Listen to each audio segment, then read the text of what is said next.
Hi friends, అందరికీ నమస్కారం.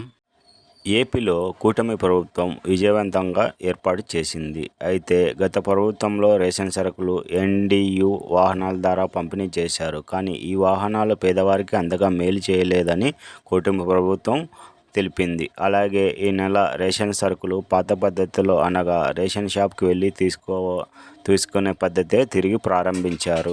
అయితే చాలామంది ఇబ్బంది పడినట్లు గమనించారు. అయితే కూటమి ప్రభుత్వం ఇలా ప్రజలు ఇబ్బంది పడకుండా మరో 4,000 రేషన్ షాపులు పెంచాలని నిర్ణయం తీసుకుంది. అయితే రాష్ట్రంలో ఇప్పటికే 29,796 రేషన్ షాపులు ఉన్నట్లు తెలిపారు.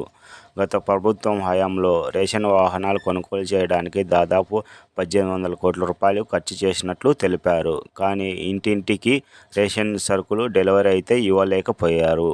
అలాగే ఆ వాహనం ఎప్పుడు వస్తుందా అని ఎదురు చూస్తూ కొంతమంది పేదలు కూలి పనికి కూడా వెళ్లకుండా ఉండేవారు.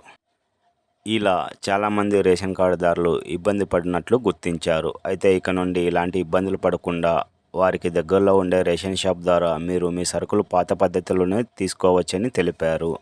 అయితే ఇప్పుడు రేషన్ షాపులు పెంచే నిర్ణయం కూడా తీసుకున్నారు కనుక మీకు దగ్గరలోని రేషన్ షాప్ ద్వారా మీరు మీ సరుకులు తీసుకునే అవకాశం ఉంటుంది.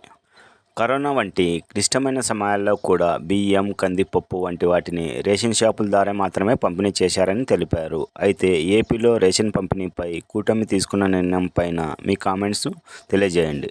మేము అందించిన ఈ సమాచారం మీకు ఉపయోగపడినట్లయితే మీ బంధుమిత్రులకు ఈ సమాచారాన్ని షేర్ చేయండి. అలాగే సబ్స్క్రైబ్ చేయండి. అలాగే లైక్ చేయండి.